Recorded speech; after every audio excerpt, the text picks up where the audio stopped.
എല്ലാവരും എന്തെടുക്കണ്? പിന്നെ ചായ കുടിയൊക്കെ കഴിഞ്ഞാ? ഞങ്ങളിതേ ചായ കുടിക്കാൻ പോവാട്ടാ. ഞങ്ങൾക്കിതേ ഇഡ്ഡലിയാണ്.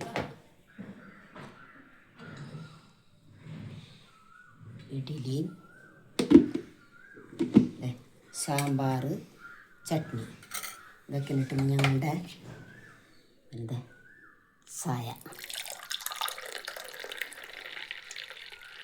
ഞാൻ ഉച്ച തിരിഞ്ഞ് പാപ്പാനെ ഹോസ്പിറ്റലിൽ അഡ്മിറ്റാക്കിയിരിക്കണം. അപ്പോൾ അത് ഞാനൊന്ന് ഉച്ച തിരിഞ്ഞ് വാപ്പാടെ അടുത്ത് പോകും. 2 ദിവസം വാപ്പാടെ അടുത്ത് നിൽക്കാൻ പോവാം. എന്ന് വെച്ച് കഴിഞ്ഞാൽ അനിയത്തിക്ക് ജോലിയുണ്ട്, അവൾ ജോലിക്ക് പോകും.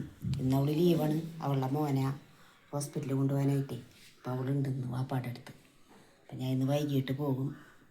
അപ്പോൾ നാളെ അവൾ ജോലിക്ക് പോകും. പിന്നെ ആങ്ങളെയും നാത്തൂനൊക്കെ ആയിട്ട് ഞങ്ങൾക്ക് കോഴിക്കടയാണ്. അത് ഈ പറഞ്ഞാൽ ഒരു അടച്ചു കഴിഞ്ഞിട്ടുണ്ടെന്നുണ്ടെങ്കിൽ ശരിയാവില്ല.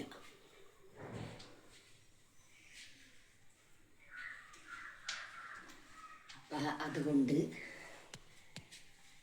മോളും മോനും ഉണ്ണി ഇക്കെ മാത്രം ഇവിടെ ഉണ്ടാവുള്ളൂ കേട്ടോ. നാളെ തുടങ്ങി ഞാൻ വൈകിട്ട് ഇന്ന് പോകും. ലൈക്ക് ചെയ്യുക, ഷെയർ ചെയ്യുക, സബ്സ്ക്രൈബ് ചെയ്യുക. Okay, by.